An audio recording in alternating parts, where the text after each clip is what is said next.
Je lance le défi à tous les sorciers, à tous ceux qui pensent être forts spirituellement. Je suis en direct. Je suis là. Il y a un rigolo là qui est en train d'écrire en disant qu'il est marabout, il donne son numéro de téléphone, qu'on vient le consulter. Écoute bien ma voix. Le maître spirituel, c'est celui qui est en face de toi. Et je lance le défi à tous ceux qui se disent pasteurs, à ceux qui se disent hommes spirituels ou éclairés, ceux qui pensent avoir la puissance spirituelle.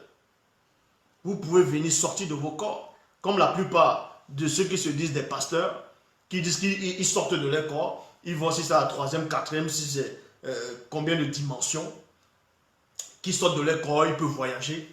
Je les invite donc de sortir de leur corps et de venir m'affronter spirituellement.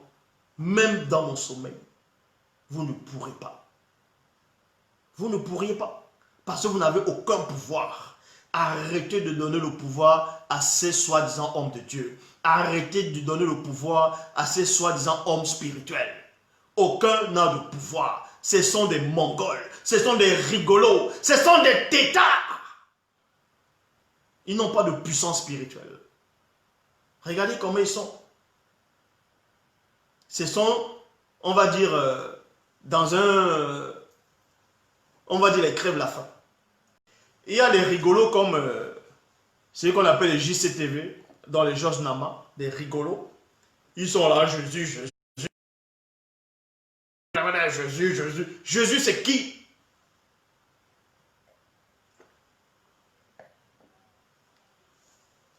Mais il y a combien de soi-disant pasteurs dans le monde? Combien de soi-disant prophètes, hommes de Dieu sur la terre, qui prétendent avoir la puissance spirituelle, qui prétendent agir sur la puissance de Jésus? Je suis en train de dire que votre Jésus n'existe pas. Je suis en train de le défier là. Vous êtes où maintenant pour exercer votre pouvoir spirituel sur moi? Vous êtes où? Vous m'écoutez là, non? Exercez dans cette puissance que je puisse voir. Vous n'êtes que des rigolos. Vous n'êtes rien. Vous n'êtes que des... Vous n'existez que dans vos assemblées parce que ces gens-là, ils vous donnent le pouvoir. Alors que vous n'avez pas de pouvoir. C'est comme dans une forêt. On va prendre l'exemple dans une forêt. On va prendre l'exemple dans une forêt. Un président est peut-être déchu. Un président est déchu. Tu vois, un président déchu a peut-être une sorte de coup d'État. Et le président, il fuit avec quelques gens de ses sujets. Ils entrent dans la brousse. Et dans la brousse là-bas, là, il y a un nouveau président maintenant qui siège. Et maintenant, le président déchu et ses ministres, tout ça, ils deviennent maintenant des rebelles ou bien des renégats. Donc on les cherche pour les attraper. Et ils sont là-bas dans la brousse. Et le président maintenant, celui qui était le président déchu, il parle à quelques gens là, il dit va me puiser de l'eau là-bas, là, ou va me cueillir le fruit là. Mais le ministre, un des ministres dit mais t'es qui? Tu n'es plus président. Tu n'as aucun pouvoir sur moi.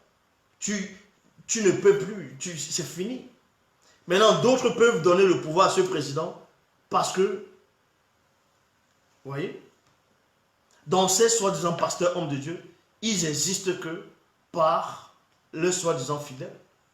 Ils se sentent importants par les soi-disant fidèles. Ils sont là avec les pantalons, les gros ventres. Ils viennent là, ils s'asseyent. Il y a des fidèles qui sont là. Ils disent Alléluia, Amen. Ils ne savent même pas ce qui veut dire Alléluia, ce qui veut dire Amen. Amen, c'est un démon dans la mythologie égyptienne. Alléluia qui veut dire Alléluia, Jah. Donc louer Jah. Jah, c'est un démon. Voilà. Je dis encore à toi qui te dis pasteur, tu me regardes. Tu dis que tu as le Saint-Esprit, non? Viens donc m'affronter spirituellement. Viens, même si je dors. Mais ce qu'on appelle Paul, il a défendu son ministère. Paul a combattu les sorciers. Les apôtres ont combattu les gens qui entravaient, en gros, qui empêchaient qu'ils diffusent la parole de Dieu, non? N'est-il pas écrit que vous allez avoir le pouvoir, en gros, vous allez renverser toute hauteur, tout raisonnement, amener toute pensée captive à l'obéissance de Christ? Pourquoi vous n'arrivez pas à amener mon intelligence si elle est captive? dans votre soi-disant Jésus.